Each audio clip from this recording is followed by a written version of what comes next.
Gate exam is not the final destination but yes GATE exam is a gateway for your dreams. कई बार मैं बच्चों से पूछता हूँ आप गेट एग्जाम क्यों लिखना चाहते हो, तो बच्चे कहते हैं सर मुझे एमई एमटेक करना है या फिर मुझे सर पीएसयू नौकरी करनी है इसलिए मैं गेट एग्जाम लिख रहा हूँ। बस इतनी अपॉर्चुनिटी है? नहीं, गेट एग्जाम लिखने से बहुत सारी अपॉर्चुनिटी है और इस वीडियो का मकसद यही है आपको सारी अपॉर्चुनिटीज के बारे में बताया जाए।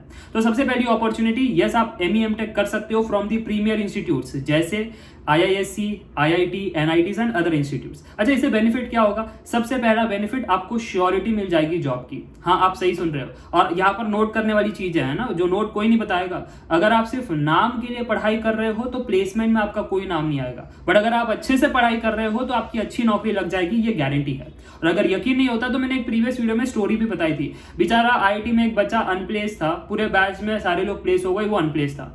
प्रोफेसर आगे पूछा यार बैच में कौन अनप्लेस्ड है, वो बच्चे ने हाथ उठाया। प्रोफेसर ने कहा भाई अनप्लेस्ड रुको। कंपनी को कॉल किया उसने, कंपनी आई IIT में, उस अनप्लेस्ड बच्चे को सिर्फ नौकरी दी और वो कंपनी चली गई। तो जिंदगी में अगर आप IITs IISc से पास आउट हो तो आप अनप्लेस्ड तो नहीं रह सकते। उस टैग का काफी इंपॉर्टेंस है, that is the reality in India. ठीक है, अब सेकेंड मतलब सर एमई एमटेक से और क्या क्या बेनिफिट है, अब तो सुनना चाहते हैं। अगर और सुनना चाहते हो तो सुन लो। अगर आप स्कॉलरशिप हासिल कर लेते हो तो आपको स्टाइपेंड भी मिल जाएगी 8,000 से 10,000 पर मंथ। तो फाइनेंशियली आप थोड़ा सा कंफर्टेबल भी रह सकते हो, घर वालों पर बर्डन नहीं, आपके एजुकेशन पर ज्यादा पैसे खर्च नहीं होंगे। और क्या क्या बेनिफिट है?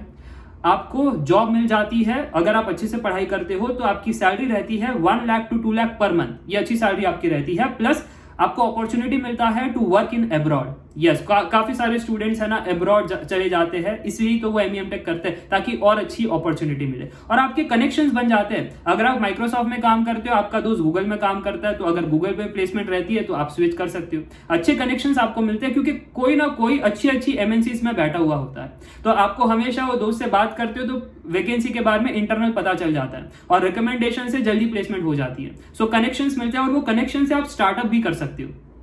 इसलिए आप कई बार देखते हो जो बड़े बड़े स्टार्टअप्स हैं उनके अंदर IITs और IIM से लोग होते हैं। क्यों? क्योंकि उनके कनेक्शन, फंड रेजिंग, वो टैग की वैल्यू रहती है ना, इन्वेस्टर भी उन पर भरोसा करते हैं, तो आप स्टार्टअप भी कर सकते हो।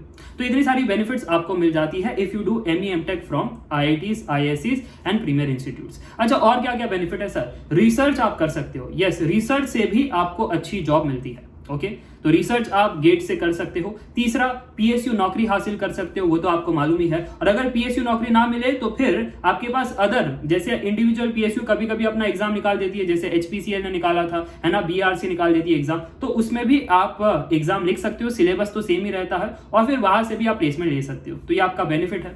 तो एक तो डायरेक्ट नौकरी मिलती है, गेट एग्जाम गेट स्कोर के थ्रू डायरेक्ट तो मिलती है और इनडायरेक्ट भी ऐसे मिल जाती है। अच्छा, और क्या क्या बेनिफिट है? आप अब्रॉड में भी मास्टर्स कर सकते हो। अब कौन सी कंट्री एक्सेप्ट करती है गेट स्कोर? सिंगापुर हो गया, जर्मनी हो गया, बस दो ही है, इसके अलावा और कोई कंट्री नहीं है। बाकी कंट्री जाना है तो टॉफेल और GRE लिखना पड़ता है, बट सिंगापुर और German are happy to welcome. अगर आपका 90% के ऊपर गेट स्कोर रहता है then they will give you the masters in their colleges. ठीक है, तो 2-3 कॉलेज ही है, उसमें आपको मिल जाएगी, आप गूगल पर चेक कर सकते हो। अच्छा, और क्या क्या अपॉर्चुनिटी है सर?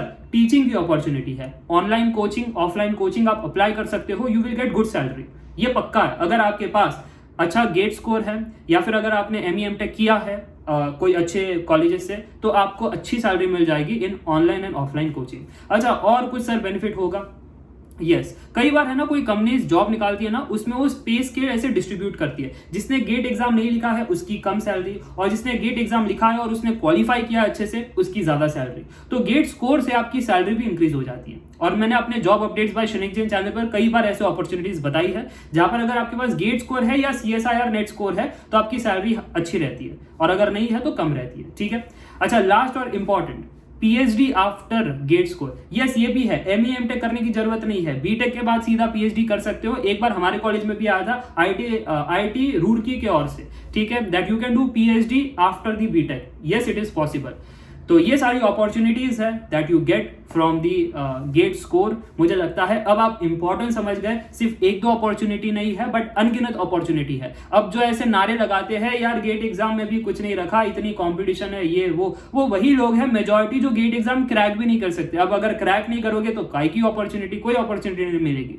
बट अगर आप गेट एग्जाम क्रैक कर लेते हो तो ढेरों अपॉर्चुनिटी आपके पास है। सो डिसाइड आपको करना है, प्रिपरेशन अच्छे से करना है या इसलिए करना है यार वो टीचर फोर्स कर रहा रहा है, दोस्त ने लिखा इसलिए मैं भी लिख देता हूँ, पेरेंट जबरदस्ती कर रहे हैं, इसलिए आपको गेट एग्जाम लिखना है। Choice is on you. और कमेंट करके जरूर बताना कि आपने कुछ नई बातें सीखी या नहीं, ठीक है। So that's it for today. I hope you enjoyed the video. Meet you in the next video. Till then take care, bye bye for now.